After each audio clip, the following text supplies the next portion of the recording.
मूक माटी का स्वाध्याय हम सभी कर रहे हैं। आचार्य श्री विद्यासागर जी द्वारा विरचित। मंगलम भगवान वीरो मंगलम गौतमो गणी मंगलम कुंद कुंदाद्यो जैन धर्मोस्तु मंगलम। नमो अरिहंताणम नमो सेताणम नमो आयिर्याणम नमो उवज्जायाणम नमो लोए सवसाहुणम। पंच परमेष्ठी भगवान की जय। अगले 45 मिनट के लिए सभी प्रकार के पापों का त्याग करके सभी नौवर्ण नमोकार मंत्र पढ़ लें।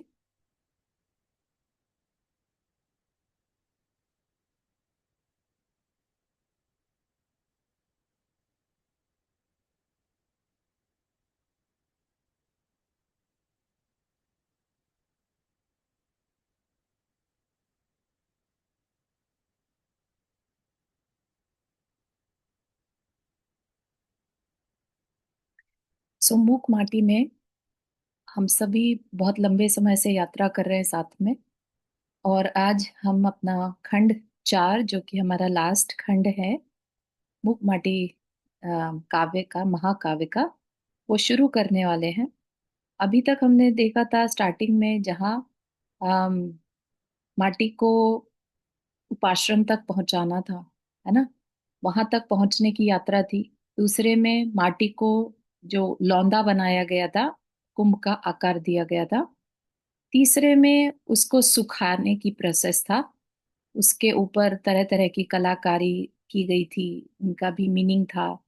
और उसको सुखाने रखा था। और फिर हमने बहुत लंबा जो विषय था वो सागर और सूर्य का और धरती के बीच की ईर्ष्या को देखा।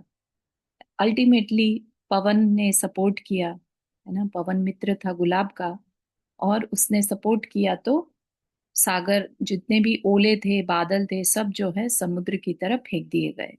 ठीक। तो और जो शिल्पी है वो घबराया नहीं ऐसे में भी, है ना। ये चीज सीखने की है हमें कि कैसी भी प्रतिकूलता है, जो हम चाहते हैं हमेशा हमारा चाहा हुआ हो जाए, ये जरूरी नहीं है। वो यहाँ से हमें सीखने को मिलता है। शिल्पी चाहता था सुखाना कुंभ को, लेकिन बादल घिर आए और उसको कुछ नहीं सूझ रहा था, और वो शांत होकर बैठ जाता है। ठीक है।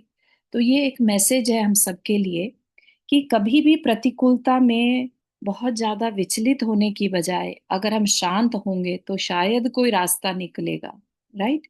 होना तो जो है वो हमारे कर्मों के फल के अनुसार होता है, लेकिन हम विचलित होकर उन कर्मों के फल को बढ़ा लेते हैं। तो प्रतिकूलता है और विचलित हो गए तो प्रतिकूलता और बढ़ जाएगी।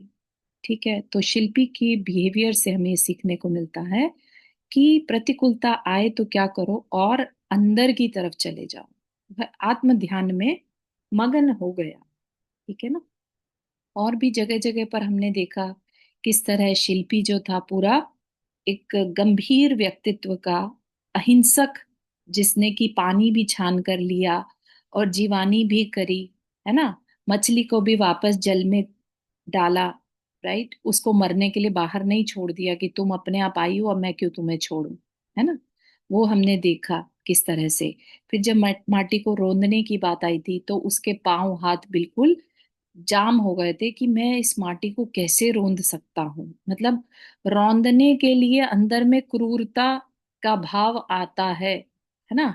अलग बात है कि जैसे हम महिलाएं कह लीजिए, घर पे भोजन बनाए और हमें जो सब्जियां हैं संवारनी पड़े, राइट, संवारनी रहती हैं, तो उसमें अगर हम शब्द यूज करें काटना, ठीक है, हमें सब्जी काटना है, तो काटना वर्ड अपने आप में हिंसा को फील कराता है। ठीक है।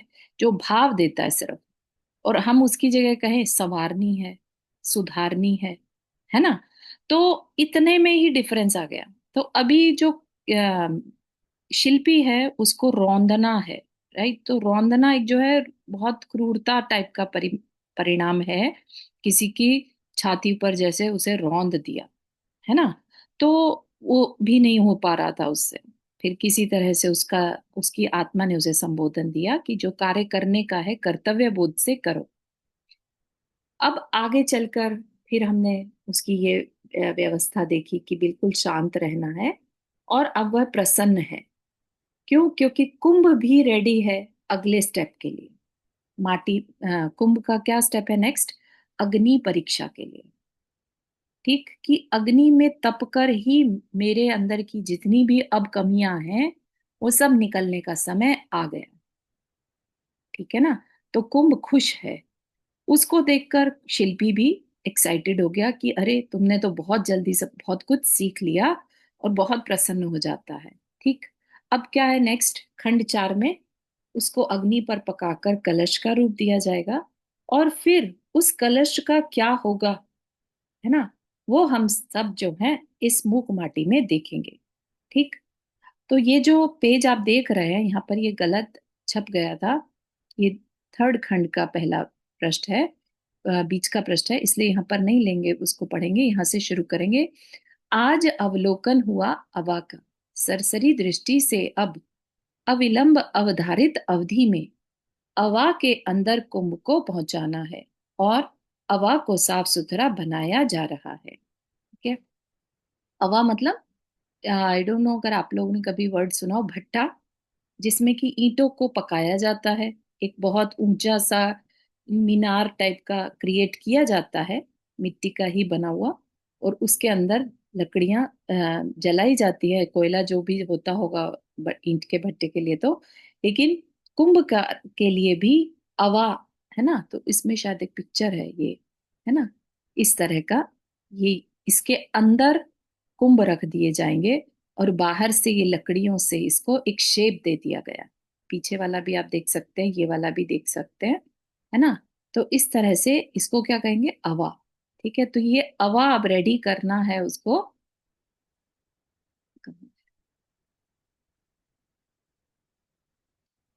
हाँ, ठीक है, तो और समय के अंदर लकड़ियां जलने के बाद पहुंचाएंगे कुंभ को तो भी ठीक नहीं है।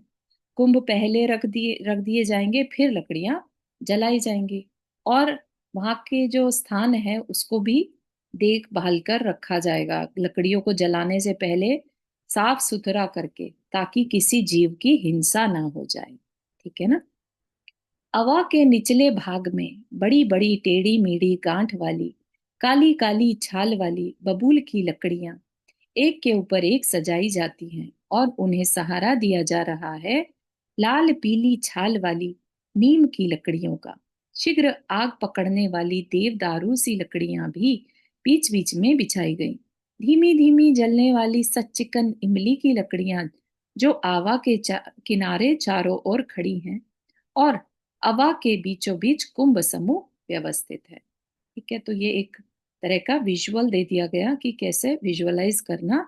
आवा में कैसी कैसी लकड़ियां हैं? बबूल की लकड़ियां हैं, नीम की लकड़ियां हैं, देवदार की लकड़ियां हैं, और इमली की भी लकड़ियां हैं। सबको आगे पीछे करके एडजस्ट किया है अपनी नॉलेज के हिसाब से शिल्पी ने, कि कौन सी जल्दी जलने वाली है, कौन सी देर तक जलने वाली है ना, और कौन सी सस्ती है, कौन सी महंगी है, कौन सी टेढ़ी मेढ़ी है, कौन सी सीधी है, सब कुछ देखकर उसने जमाया, और अवा के बीचों बीच कुंभ को व्यवस्थित किया। ठीक, सब लकड़ियों की ओर से अवरुद्ध कंठा हो बबूल की लकड़ी अपनी अंतिम अंतर्वेदना कुंभकार को दिखाती है, और उसकी शोकाकुल मुद्रा कुछ कहने का साहस करती है कि जन्म से ही हमारी प्रकृति कड़ी है, हम लकड़ी जो रही, लगभग धरती की जा छू रही है।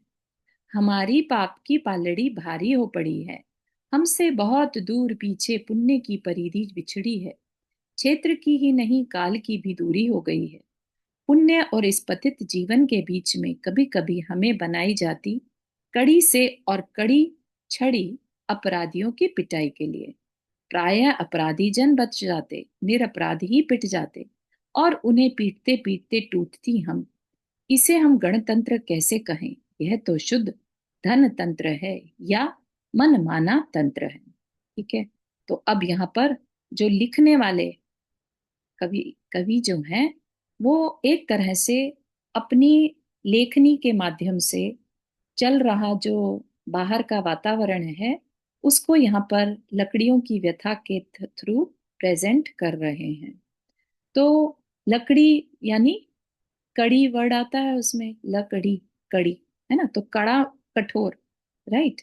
तो लकड़ियों को एक कैरेक्टर बनाकर यहाँ पर कोई भी कठोर चीज हो तो उसको कैसा फील होता होगा, यहाँ पर वो प्रदर्शित किया जा रहा है। और जिसका कि कड़ापन दूसरे को पीटने के काम आ रहा है, कुछ भी अच्छा नहीं हो रहा है उससे, है ना। हालांकि अभी हम देख रहे हैं कि वो अवा को जलाने में, मतलब कुंभ को पकाने में यूज होने वाली है, राइट। लेकिन वो जलाना, पकाना, मारना, इसको क्या ले रहे हैं, लकड़ी जो है वो इसको पाप मान रही है, कि हम दूसरे को दुख देने में ही काम आती हैं। हमारी प्रकृति जो है जन्म से ही कड़ी है। लकड़ियां तो हमेशा ही हार्ड होती है ना, शुरुआत से ही। कोई भी लकड़ी सॉफ्ट कभी नहीं होती, कोई भी लकड़ी, राइट। तो जन्म से ही हमारी प्रकृति कड़ी है। हम लकड़ी जो रही, लगभग धरती को जा छू रही हैं, राइट। जो लकड़ी है वो हमेशा कहाँ से, नीचे से निकलेगी, तना निकलेगा, उससे भी लकड़ी बनती है, उसकी ब्रांचेस हैं तो भी, है ना।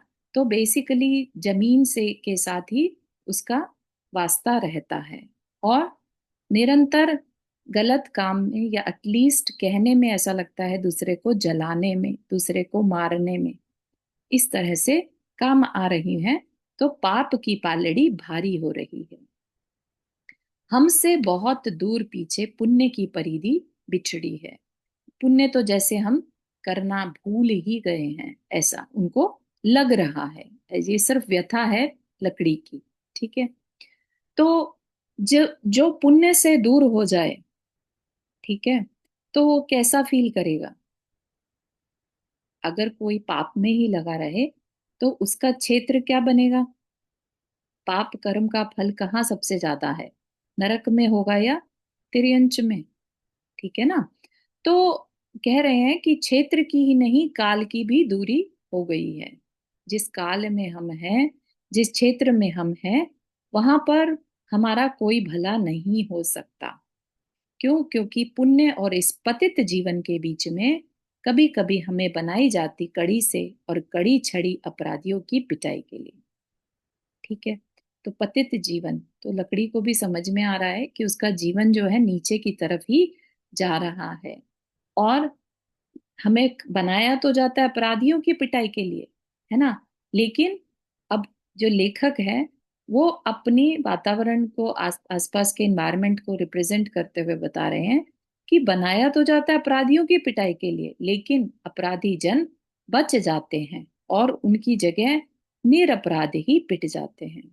क्यों, क्या, कैसे होता है ये, हम बहुत सब मूवीज में भी देखते हैं, है ना। और रियल न्यूज में भी सुनने में आता है कि फलाना जो है बहुत अपराधी था लेकिन बच निकला, राइट। तो ये क्या है, कहते हैं कि निरपराधी पिट जाते हैं और उन्हें पीटते पीटते हम टूट जाती हैं, है ना। तो इसे हम गणतंत्र कैसे कहें, डेमोक्रेसी कैसे कहें, कि भाई यहाँ पर सबकी सुनवाई होती है। ये तो शुद्ध धन तंत्र है, या मनमाना तंत्र है। कैसा सिस्टम है, धन पर चलने वाला, पैसा देकर, घूस देकर, और बच निकलता है अपराधी, और निरपराध को फंसा देता है ना, दोष मढ़ देता है निरपराध के ऊपर। तो मनमाना तंत्र है। और इस अनर्थ का फल रस हमें भी मिलता है चखने को, क्योंकि हम क्या हो गए, निमित्त बन गए अपराध, निरपराधी को पीटने में, है ना। हम बन गए, निमित्त बन गए, और इस अनर्थ का फल हमें भी चखने को मिलता है। यह जो हमें निमित्त बनाकर निरपराध कुंभ को जलाने की साध चली है, एक और हत्या की कड़ी जुड़ी जा रही इस जीवन से। अब कड़वी घूंट ली नहीं जाती, कंठ तक भर आई है पीड़ा, अब भीतर अवकाश ही नहीं है। चाहे विष की घूंट हो या पीयूष की, कुछ समय तक पीयूष का प्रभाव पड़ना भी नहीं है इस जीवन पर, जो विषाक्त माहौल में रहता हुआ विष सा बन गया है, ठीक। तो क्या कहना चाह रहे हैं यहाँ पर, कि ये जो हम हमारे थ्रू हो रहा है, अपराध हो रहा है, हम हमारे द्वारा निरपराधियों को कष्ट दिया जा रहा है, उस अनर्थ का फल हमें भी चखने को मिलता है। हमारा कल्याण कैसे हो पाएगा? ठीक है, ये जो हमें निमित्त बनाकर कुंभ को जलाने की बात चल रही है, तो ये एक तरह की हत्या है ना। और ये हमारे माथे मढ़ी जाने वाली है, हमारे जीवन से जुड़ने वाली है। ठीक। तो वो कहती हैं पीड़ा इतनी ज्यादा है कि हमारे द्वारा इतना पाप हो रहा है, ये पीड़ा अब सहन नहीं हो रही, है ना। कर कुछ सकते नहीं है, उन्हें तो जिसने भी लकड़ी की तरह, छड़ी की तरह यूज किया, वो कुछ कह नहीं सकती। वो तो सिर्फ अपनी व्यथा इस समय शिल्पी को बता रही हैं, मौका मिलने पर, अवरुद्ध कंठ से, है ना। कोई सुनने वाला उनका है ही नहीं। राइट। तो उनकी व्यथा तो सिर्फ लेखक सुन पा रहा है या शिल्पी सुन रहा है। राइट। तो वो क्या कह रही हैं कि अब कड़वी घूंट ली नहीं जाती, क्योंकि पीड़ा इतनी ज्यादा बढ़ चुकी है कि कंठ तक, जैसे गले तक अगर किसी के भोजन आ गया हो, तो वो एक घूंट भी कहेगा पानी अब पिया नहीं जाता, बाहर आ जाएगा सब कुछ, है ना।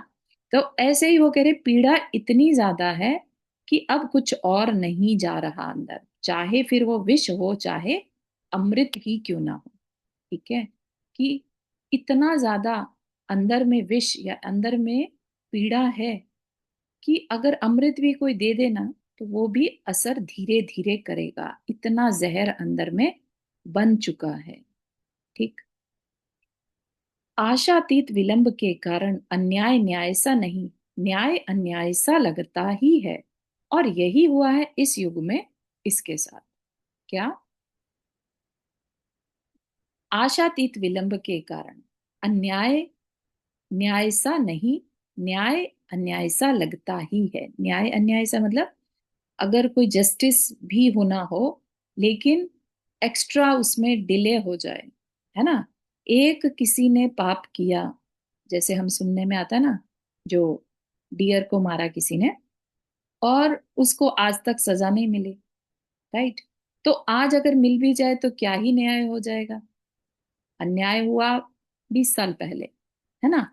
इसी तरह से न्याय में डिले हो जाए, अनएक्सपेक्टेड, आशातीत विलंब, आशा से अतीत यानी दूर, जिसकी आशा नहीं थी, इतना डिले हो जाना, तो उसमें न्याय भी अन्याय सा ही लगता है। और यही हुआ है इस युग में इसके साथ।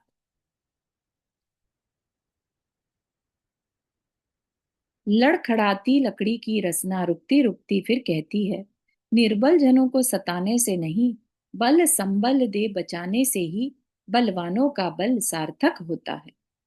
ठीक है। तो लकड़ी की वैसे तो कोई नहीं सुनता, लेकिन फिर भी कोशिश करके वो कहती है, थोड़ा सा और उसका कहने का मन हुआ। क्या कहती है कि निर्बल को सताने से नहीं, है ना, बल्कि बल की सार्थकता कब है? जब निर्बल को ना सताया जाए। किसी में बल है और वो निर्बल को सताने लगे, तो क्या उसके बल की सार्थकता है? उसे बलवान कहा जाएगा? नहीं।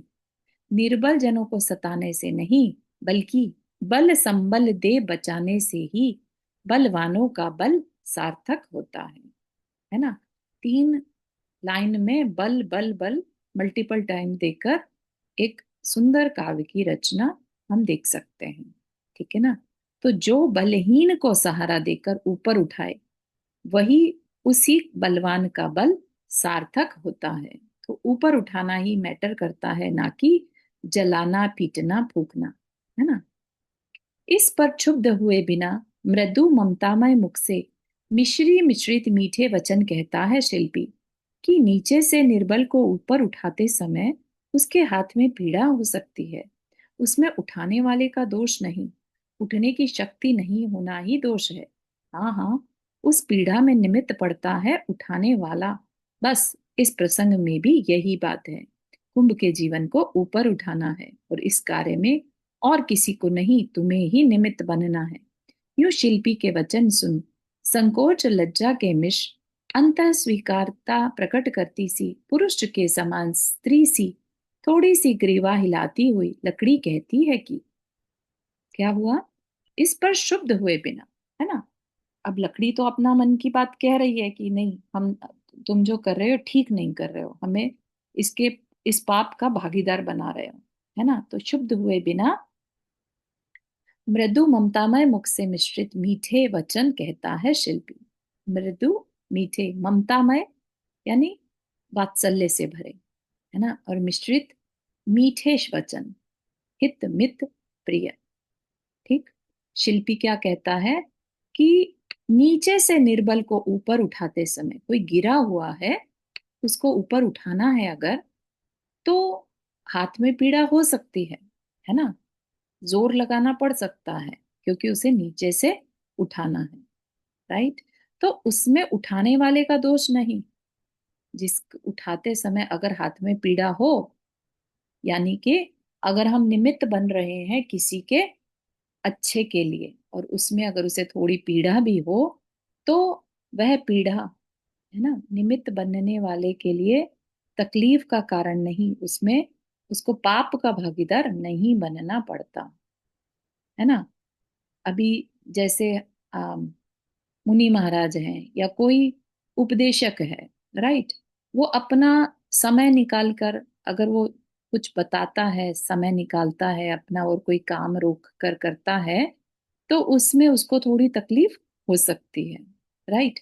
अब वह उस तकलीफ को क्या माने, तकलीफ की तरह से माने, या देखे कि नहीं मुझे दूसरे की हेल्प करनी है, उसमें थोड़ी तकलीफ अगर होती भी है तो कोई इसमें पाप का बंध नहीं होगा, ठीक है ना, उस पीड़ा में पाप का बंध नहीं होगा, ठीक है। जिसे हम कहते हैं ना, आर्त ध्यान और धर्म ध्यान में डिफरेंस, दोनों में क्या डिफरेंस है, अभिप्राय का।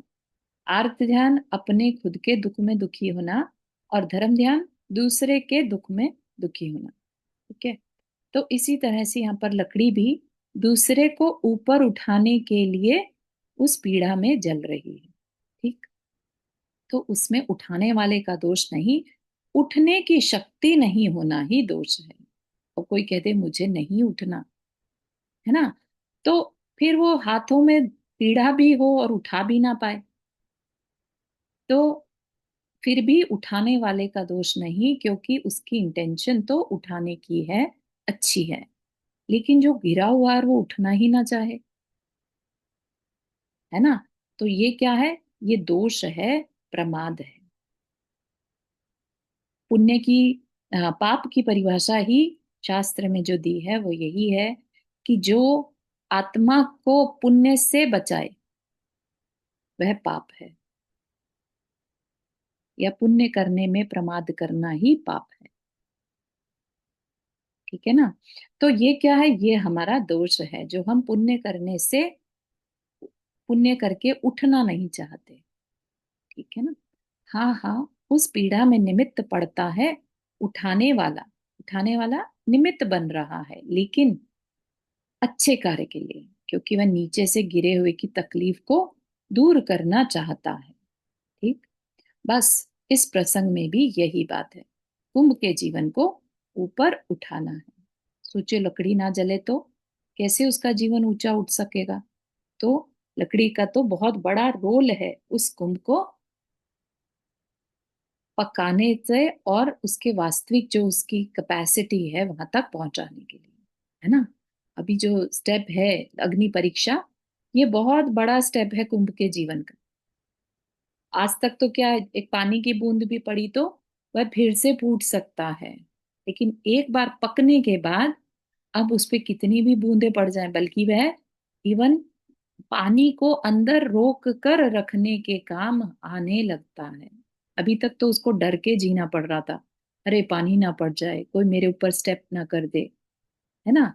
अब वो बिल्कुल अ, ठोक पीट कर बिल्कुल बढ़िया से सारी अग्नि परीक्षा से निकल कर कठोर अंदर से, जो अंदर भी पानी को ग्रहण करके रोक सके और दूसरे के काम आ सके, ऐसा बन जाने वाला है ना। तो कुंभ के जीवन को ऊपर उठाना है, और इस कार्य में किसी को नहीं, तुम्हें ही निमित्त बनना है, ठीक है ना। तो जो अच्छे कार्य में निमित्त बने तो अपना भी फायदा ही है, पीड़ा उठाना भी कभी कभी अपने लिए अच्छा कार्यकारी हो जाता है। यूं शिल्पी के वचन सुनकर जब शिल्पी ने ऐसा बोला तो उसने क्या किया, लकड़ी ने ऐसी सकुचाती हुई जैसे कि पुरुष के सम्मुख, है ना, जिस तरह से संकोच लज्जा वाली स्त्री हो कोई, उसने अपनी हल्की सी ग्रीवा यानी गर्दन हिलाई और लकड़ी कहती है कि बात कुछ समझ में आई कुछ नहीं, फिर भी आपकी उदारता को देख बात टालने की हिम्मत इसमें कहाँ। और लकड़ी की ओर से स्वीकारता मिली प्रासंगिक शुभ कार्य के लिए। ठीक है, लकड़ी बोलती है कि मुझे बात कुछ थोड़ी समझ में आई, थोड़ी नहीं भी आई, लेकिन तुम्हारे उदारता या तुम्हारा बोलने का जो तरीका है ना, समझाने का जो तरीका है, उसको देखकर आपकी बात टालने की हिम्मत नहीं हो रही है ना। हित मित प्रिय अगर कोई बोलता है तो उसकी बात कभी टालने लायक नहीं होती, है ना, क्योंकि इसके अलावा फिर जाएंगे भी कहाँ, कौन हमारा कल्याण कर सकता है। अगर हम अपने हितैषी की ही बात ना सुने तो फिर तो हमारा अहंकार हो गया ना, और अहंकार हो गया तो फिर हमारा कोई कल्याण हो ही नहीं सकता। जब हितैषी की बात हम सुन नहीं रहे हैं, जो हमारा बुरा चाहता है, हम उसकी बात सुनेंगे क्या? राइट। तो हमें बात भले ही ना भी समझ में आए, लेकिन अगर वह हित मित प्रिय बोल रहा है तो फिर उसकी बात को टालने में भलाई नहीं है। ठीक। तो उसकी तरफ से हाँ हो जाती है, लकड़ी की तरफ से। सो अवा के मुख पर दबा दबा कर रवादार राख और माटी ऐसी बिछाई गई कि बाहरी हवा की आवाज तक हवा के अंदर जा नहीं सकती। अब हवा की उत्तर दिशा में निचले भाग में एक छोटा सा द्वार है, जिस द्वार पर जाकर कुंभकार 9 बार नमोकार मंत्र का उच्चारण करता है, शाश्वत शुद्ध तत्व को स्मरण में लाकर, और एक छोटी सी जलती लकड़ी से अग्नि लगा दी गई हवा में। किंतु कुछ ही पलों में अग्नि बुझती है, फिर से तुरंत अग्नि जलाई जाती, पुनः झट सी बुझाती वह। ठीक है, क्या हुआ, हवा जो बनाई गई थी उसके मुख पर, उसके बेसिकली उस स्ट्रक्चर पर क्या किया, एंट्री के लिए सिर्फ लकड़ियों के लायक जगह बचे, अंदर लकड़ियां अरेंज कर दी, और जो मुख था उसका वो लकड़ी मतलब बिल्कुल राख और माटी से बंद कर दिया, इतना बंद कि बाहर की हवा की आवाज तक हवा के अंदर जा नहीं सकती, अब बिल्कुल उसे पैक कर दिया। ठीक है ना। और एक छोटा सा द्वार छोड़ा, रोक लिया, किसके लिए, अग्नि लगाने के लिए, है ना, ताकि छोटी सी एक लकड़ी अंदर भेजेगा और फटफट से अग्नि अंदर पूरे में फैल जाएगी और कुंभ को पका देगी। ठीक है ना। तो उसने छोटा सा एक द्वार छोड़ दिया था, 9 बार नमोकार मंत्र पढ़ा, शाश्वत शुद्ध तत्व को स्मरण में लाकर, यानी अपने आप को याद करते हुए कि कर्तव्य क्या है, उस कर्तव्य बोध के साथ कार्य करने से अहंकार नहीं आने पाता। राइट। तो उसने अग्नि लगाई, और लगाई तो कुछ ही पलों में अग्नि बुझ गई, फिर से तुरंत अग्नि जलाई, फिर से बुझ गई। अब ये तो बड़ी प्रॉब्लम हो गई, ये कैसे हो रहा है ना। यह जलन बुझन की क्रिया कई बार चली, तब लकड़ी को पुनः कहता है कुंभकार सौहार्दपूर्ण भाषा में। ठीक है, समझ आई क्या हुआ, कि कई बार ये प्रोसेस हुआ, बार बार जला रहा है और वो बुझ जा रही है। तो वो लकड़ी, उसको लगता है कुंभकार को कि लकड़ी शायद अभी भी रेडी नहीं है ना। तो सौहार्दपूर्ण भाषा में यानी अगेन अच्छी सभ्य भाषा में, रिक्वेस्ट की भाषा में, सौहार्दपूर्ण भाषा में कहता है, लगता है अभी इस शुभ कार्य में सहयोग की स्वीकृति पूरी नहीं मिली, अन्यथा यह बाधा खड़ी नहीं होती। इस पर लकड़ी कहती है पुनः सौम्य स्वागत स्वरों में कि नहीं नहीं, यह बाधा मेरी ओर से नहीं है, स्वीकार तो स्वीकार, समर्पण तो समर्पण, बाहर सो भीतर, भीतर सो बाहर, वपुषा मच्चसा मनसा, एक ही व्यवहार, एक ही बस, बहती यहाँ उपयोग की धार। और सुनो, यहाँ बाधक कारण और ही है, वह है स्वयं अग्नि। मैं तो स्वयं जलना चाहती हूँ, परंतु अग्नि मुझे जलाना नहीं चाहती, इसका कारण वही जाने। क्या इतनी सुंदर चर्चा चल रही है कि शिल्पी को लगता है, कुम्हार को, कि शायद लकड़ी सपोर्ट नहीं कर रही है। तो वो रिक्वेस्ट कर रहा है कि अभी भी ऐसा लग रहा है कि तुम्हारी तरफ से पूरा सपोर्ट नहीं है ना? नहीं तो फिर ये बाधा क्यों आती? तो उस पर लकड़ी भी बड़े सौम्य शब्दों में कहती है, क्या, ये बाधा मेरी ओर से नहीं है। ठीक है, मैंने तो अपना पूरा समर्पण दे दिया। कैसा? अपने को पूरा झोंक देना, है ना? यानी कुल समर्पण, स्वीकार तो स्वीकार, आपके कर्तव्य के प्रति पूर्ण समर्पण। हाँ नम्रता जी, आपने हाथ रेज किया, आप म्यूट पर हैं। सॉरी, गलती से हो गया। Okay. No worries, I don't want कि किसी को ना समझ में आ रहा हो तो। ठीक है, ठीक है। तो अम, जो मेरे अंदर है वही मेरे बाहर है। वपुषा वचसा मनसा, मन में, वचन में और करने में, क्रिया में। ठीक है, एक ही व्यवहार, एक ही उपयोग, यानी जो कहा वही मैंने किया, है ना? जैसा बोलते हैं ना कि मन में कुछ और बाहर में कुछ, ऐसा नहीं। कह दिया हाँ और करे नहीं फिर, ऐसा नहीं, है ना? तो बहती यहाँ उपयोग की एक ही धार। और सुनो, ये कारण कौन है? बाधक कारण अग्नि स्वयं है। तो अग्नि भी एक कैरेक्टर बना दिया, है ना? तो मैं तो खुद जलना चाहते हूँ, पर अग्नि मुझे जला नहीं रही, इसका कारण तो वही जाने। किन शब्दों में अग्नि से निवेदन करूं? क्या वह मुझे सुन सकेगी? क्या उस पर पड़ सकेगा इस हृदय का प्रकाश प्रभाव? क्या ज्वलन जल बन सकेगा? इसकी प्यास बुझ सकेगी? कहीं वह मुझ पर कुपित हुई तो? यह सोचता हुआ शंकित शिल्पी एक बार और जलाता है अग्नि। ठीक, किन शब्दों में अग्नि से निवेदन करूं? ठीक, लकड़ी की बात तो सुन ली। अब शिल्पी सोच रहा है कि लकड़ी से तो बात हो गई, लेकिन अग्नि से कैसे करूं, है ना? अब क्या कहूं, पता नहीं वो मुझसे मेरी बात सुनेगी, समझेगी कि नहीं, है ना? और क्या ज्वलन जल बन सकेगा? जो उसकी ज्वलन जल, इसकी प्यास बुझ सकेगी? इच्छा रूपी जो उसकी प्यास है, वो अग्नि जल के समान शीतल मधुर बन सकेगी? जैसे शांत हो जाए, है ना? वो शांत ना होकर कुपित हो गई तो? ठीक है ना? तो अगर उसके मन में कुछ है और उसकी वह, जो कहते हैं ना, इच्छा ज्वाला जो है, वो उसकी ना बुझ पाई तो? उसके मन में क्या है क्या मालूम, है ना? तो उसके अलग अलग शंकाएं हो रही हैं। फिर से ट्राई करता है, एक बार और जलाता है अग्नि। लो जलती अग्नि कहने लगी, मैं इस बात को मानती हूं कि अग्नि परीक्षा के बिना आज तक किसी को भी मुक्ति मिली नहीं, न ही भविष्य में मिलेगी। जब यह नियम है इस विषय में, फिर अग्नि की परीक्षा नहीं होगी क्या? मेरी परीक्षा कौन लेगा? है ना? कितना सुंदर क्वेश्चन है कि मैं सबकी परीक्षा लेते रहूं, मेरी परीक्षा कौन लेगा? मेरा कल्याण कब होगा? है ना? कि अग्नि परीक्षा के बिना, तपे बिना किसी का कल्याण आज तक न हुआ न होगा। ठीक, अग्नि कहती है मैं इस बात को मानती हूँ, है ना, लेकिन मेरी अग्नि परीक्षा कौन लेगा?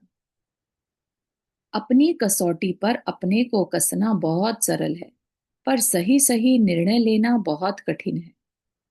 क्योंकि अपनी आंखों की लाली अपने को नहीं दिखती है। एक बात और भी है कि जिसका जीवन औरों के लिए कसौटी बना है, वह स्वयं के लिए भी बने, यह कोई नियम नहीं है। ऐसी स्थिति में प्रायः मिथ्या निर्णय लेकर ही अपने आप को प्रमाण की कोटि में स्वीकारना होता है। सो अग्नि के जीवन में संभव नहीं है। क्या कह रहे हैं? हम्म, तो मेरी मेरी परीक्षा कौन लेगा? मैं स्वयं अपने को कसौटी पे कसूं, है ना? कोई भी आ, अपने आप को तो अच्छा ही कहेगा, ठीक है ना? अपने आप को अगर कसौटी पर कसना पड़ा तो बहुत सरल है, लेकिन सही सही निर्णय लेना बहुत कठिन है। ठीक, अपने दोष कि अग्नि कहती है स्वयं अपने आप को मैं सफल परीक्षक नहीं कर सकती, और झूठा हो गया तो मुझे ठीक नहीं लगता। अपनी आंखों की लाली अपने को नहीं दिखती, अपनी कमी अपने को नहीं दिखती, है ना। और अपने दोष स्वयं को देखने में नहीं आते, और जो दूसरों के लिए परीक्षक बना हो, मतलब जो दूसरे को गाइड करे, है ना, वो स्वयं के लिए भी वैसा ही गाइड बना रहे, ये जरूरी नहीं है। ये कोई नियम नहीं है ना। बहुत बार हम इस चर्चा को देखते भी हैं कि जो बड़े बड़े पंडित होते हैं, है ना, कि एक बार किसी गांव में किसी के घर में कोई डेथ हो गई, है ना। पंडित जी पहुंचे तो उन्होंने संबोधन दिया कि भाई जब सबको जाना है, और कौन किसको रोक सकता है, आयु कर्म है, जाना वाला चला गया, अब आप दुख मत मानो, है ना। इस तरह की दी संबोधन दिया। एक बार उस पंडित जी के खुद के घर में उनकी बकरी मर गई। पंडित जी दुखी है, तो वही पर्सन फिर देखता है कि अरे पंडित जी इतने दुखी बकरी के जाने पर। तो पंडित जी कहते हैं कि कहना और है, और अपने पर पड़ती है तो बात अलग होती है, ठीक है ना। तो कितना भी पंडितगिरी बन जाए, जब वाकई में अपने को भी वही संबोधन दे सके, ठीक है ना, जो हम दूसरे को कहते हैं, तब जाके वास्तविक पंडित कह सकते हैं। सिर्फ बाहरी उपदेश देने से हम अपना कल्याण तो नहीं कर पाएंगे, दूसरा भले ही कर लेगा, लेकिन अपना कल्याण नहीं कर सकते। राइट। जिसका जीवन औरों के लिए कसौटी बना है, उसने जो जो कहा सबने किया, वो तो तर जाएंगे, लेकिन उसका जीवन अपने लिए भी बने, कसौटी बने, ये कोई नियम नहीं है। ठीक। बात समझ में आ रही है? हम्म। ऐसी स्थिति में प्रायः मिथ्या निर्णय लेकर ही अपने आप को प्रमाण की कोटि में स्वीकारना होता है। क्या?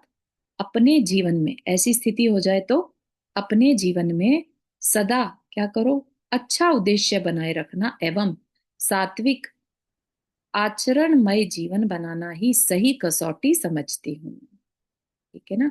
प्रमाण की कोटि में सवार स्वीकारना होता है, सो अग्नि के जीवन में संभव नहीं है।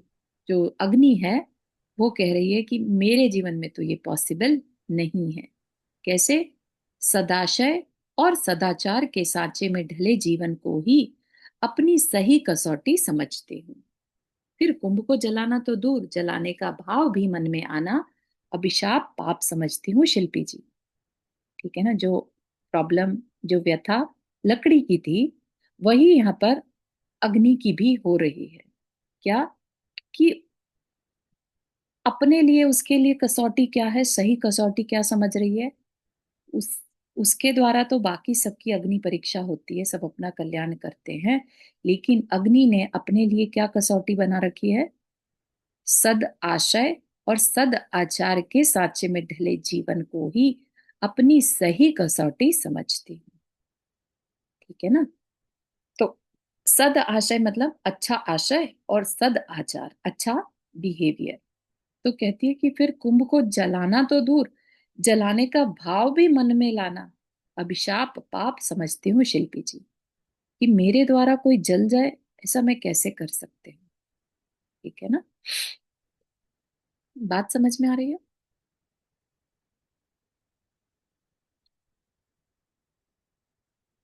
हम्म।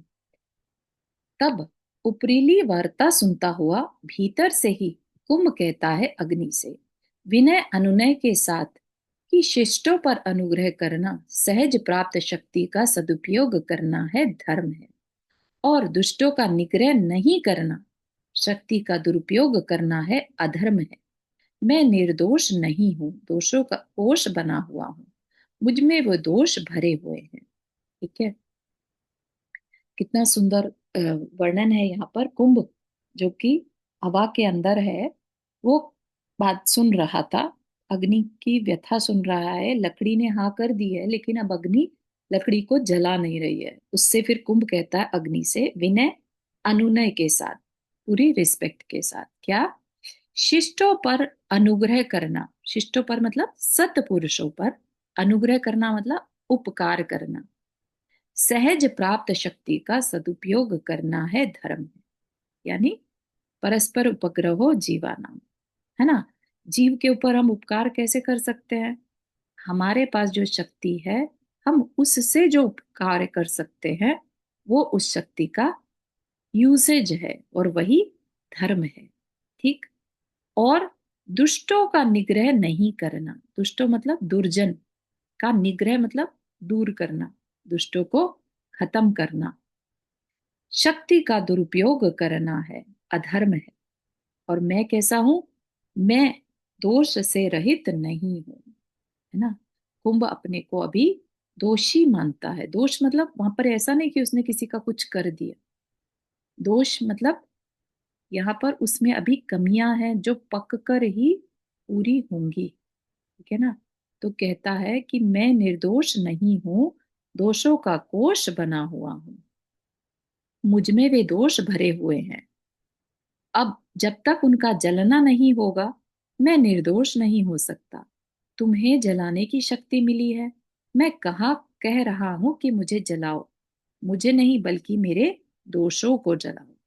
कितना सुंदर। अगेन क्या कह रहा है कि दोष जो है मेरे, जब तक उनका जलना नहीं होगा, दोष जलाए जाएंगे, तब जाकर मैं निर्दोष हो पाऊंगा। और तुम्हें जब वो शक्ति मिली है ना, सहज प्राप्त शक्ति का सदुपयोग तुम्हें करना है। और फिर तुम मुझे कहाँ जला रही हो? तुम तो मेरे दोषों को जला रही हो, है ना। क्योंकि कुंभ तो वैसा का वैसे ही रह जाएगा। और दोष जलने के बाद उसकी जो कोमलता है, उसकी जो आ, लचीलापन है, वो सब दोष जो है उसके वो दूर हो जाएंगे। ठीक है ना। मेरे दोषों को जलाना ही मुझे जिलाना है। स्वपर दोषों को जलाना परम धर्म माना है संतों ने। दोष अजीब है, नैमित्तिक है, बाहर से आगत है कथनचित, गुण जीवगत है। गुण का स्वागत है, तुम्हें परमार्थ मिलेगा इस कार्य से, इस जीवन को अर्थ मिलेगा तुमसे। मुझ में जल धारण करने की शक्ति है जो तुम्हारी प्रतीक्षा कर रही है, उसकी पूरी अभिव्यक्ति में तुम्हारा सहयोग अनिवार्य है। ठीक है।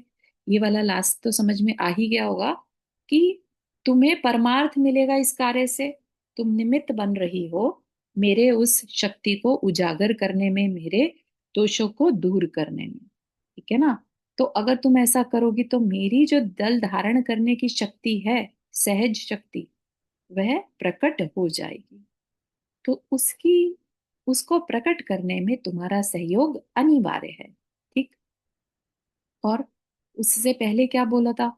दोष कैसे है? दोष को जलाना, दोष कैसे है? अचेतन है ना, पौद्गलिक है। ठीक। तो वो दूर हो भी जाते हैं तो उसमें जीव हत्या का दोष नहीं लगता, ऐसा कहा जा रहा है। दोष अजीब है, नैमित्तिक है, बाहर से आए हुए हैं। गुण जो है वो जीवगत है, द्रव्य से उसके गुणों को अलग नहीं किया जा सकता, जो गुण है ना। और जो दोष हैं वो कैसे हैं? बाहर से ग्रहण किए हुए, कर्म जनित। ठीक है ना। जैसे क्रोध मान माया लोभ, ये क्या है? दोष है। कैसे है ये? कार्मिक पार्टिकल से क्रिएट होते हैं, राइट। तो क्या है? अजीब है। और गुण कभी द्रव्य से अलग हो सकता है क्या? ज्ञान दर्शन गुण है उसका जो, वही चेतना है उसकी, है ना, वह कभी उससे अलग नहीं हो सकता। ठीक है ना। तो गुण जो है जीव का स्वभाव है, इसलिए गुण का स्वागत है। तो गुणों का स्वागत होना चाहिए, और दोष को, क्योंकि वो अजीब है, उसे दूर करना है। ठीक। तो आई थिंक आज के लिए इतना ही रखेंगे, यहाँ तक कि किसी को कुछ पूछना है।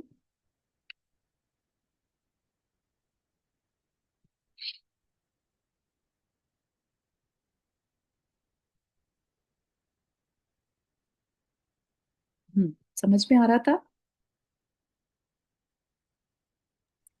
जी। बहुत अच्छा। चलिए, जिनवानी स्तुति। चारू जी, जय जी ने। हाँ, जय जिने। मेरी एक रिक्वेस्ट थी। मेरा ना अभी फोन का स्क्रीन बंद हो गया, मैं लैपटॉप से ज्वाइन कर रही हूँ, तो वो जो है ना पासवर्ड बहुत लंबा है, तो छोटा हो सकता है। पासवर्ड 1008 है एक्चुअली। 1008? अच्छा, ठीक है। वो मैंने टाइप करके किया ना, तो काफी मतलब ओके, वो कुछ और होगा। हाँ, ठीक है, समझ गई। 1008। हाँ ठीक है, जी। Thank you. चलिए, जिनवानी स्तुति।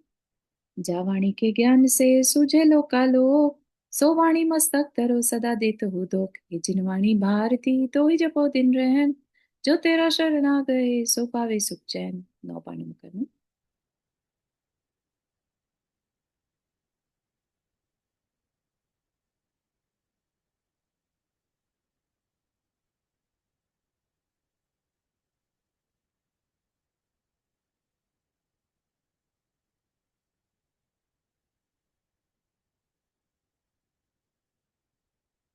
सभी को जय जिनेन्द्र। जय जिनेन्द्र सभी जय को। जिनेन्द्र।